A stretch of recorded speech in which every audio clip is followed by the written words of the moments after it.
5 प्रकारचे र. तर आपल्याला आज लर्न करायचं आहे 5 प्रकारच्या र विषयी माहिती. 5 प्रकारचा र बघा बेटा, 5 प्रकारचा र चा अभ्यास करायचा आपल्याला. तर हा वाला एक सिंपल सा र असतो आपल्याला. मुळाक्षर जर आपण बघितले त्यामध्ये हा वाला एक सिंपल वाला र असतो. त्यापासून शब्द तयार करतो आपण. रम, रवा, बरोबर आहे. रीता, राम असे सिंपल वाला र पासून आपण शब्द तयार केले.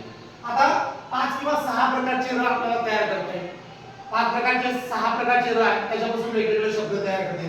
तर बघा हा वाला र आहे की जो आपल्या उभी जे रेष असतं, कोणत्याही मुळाक्षरामध्ये उभी रेष असतं मराठीत, तर त्याच्या अशा पद्धतीचा जो तिरप्या प्रकारची रेष असतो ना, तर हा ही सुद्धा र चं काम करतो. कशाचं काम करतो बेटा? र चं. मग याचं उदाहरण बघा. प मध्ये अशी तिरपी रेष दिली तर ही तिरपी रेष कशाचं काम करत आहे? र चं. म्हणून प मध्ये याला उच्चार काय करतो आपण? प्र. इथे बघा प्रवीण, इकडे पे, इकडे प्राची, इकडे व्र, इकडे क्रमांक.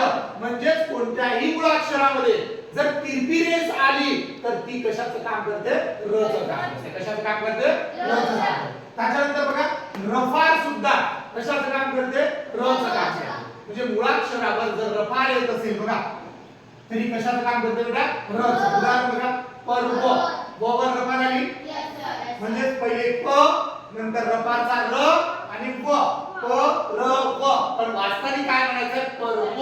काय म्हणायचं? पर्व. पूर्वी, दर्पण, प्रार्थना. म्हणजे जिथं जिथं रफार येत आहे तिथं त्या रफारचा उल्लेख आपण काय करताय? र करतो. त्याच्यानंतर हा प्रकारचा पण रच आहे, बरोबर आहे. बघा मुळाक्षराची उभी रेष, त्याला अशा पद्धतीचा अर्धाचंद्र, बरोबर आहे. हे सुद्धा कशाचं काम करते बेटा? र चं काम करते, बरोबर आहे. बघा व ला आपण अर्धाचंद्र खालून जोडला म्हणजे तो र आहे. उच्चार काय झाला? वृ. काय झाला? वृ. आणि वर अनुस्वार दिलेला आहे म्हणजे वृंद, वृक्ष, पृथ्वी, ध्रुव. म्हणजे बघा प ला अर्धाचंद्र म्हणजे प्रू झालाय. काय झाला? प्रू, ध्रुव, वृ अशा पद्धतीचा उच्चार करता येईल. म्हणजे हा सुद्धा र म्हणून काम करतो. त्याच्यानंतर बघा अर्धाचंद्र असा हा चंद्र आला, बरोबर आहे. तो सुद्धा र म्हणून काम करतो. काय?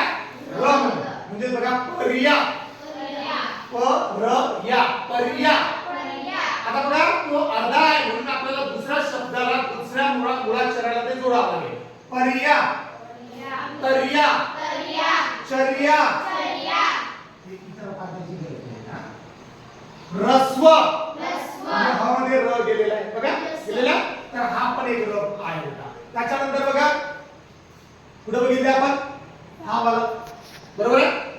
जो अशा पद्धतीचा साइन देतो, जे टाय असते बघा, टाय म्हणजे कोट मध्ये लावलेलं असते ना अशा पद्धतीचा, तर तो सुद्धा र चं काम करतो. आणि तो एकाच मुळाक्षरासोबत होतो. कोणत्या? त सोबत, बरोबर आहे. म्हणजे त आहे आपला, त्याला अशा पद्धतीची साइन, बरोबर आहे. तर हा र म्हणून काम करतो. ट र. आणि याला काय म्हणायचं बेटा? ट्र. काय म्हणायचं? ट्र. महाराष्ट्र, ट्र क. येते? मग अशा पद्धतीचा जो हा र आहे हा सुद्धा काम करतो. म्हणजे जर र बघितलं तर एकूण किती प्रकारे काम करतो? 5 किंवा 6 प्रकारे काम करतो, बरोबर आहे. याचा आपल्याला अभ्यास करायचा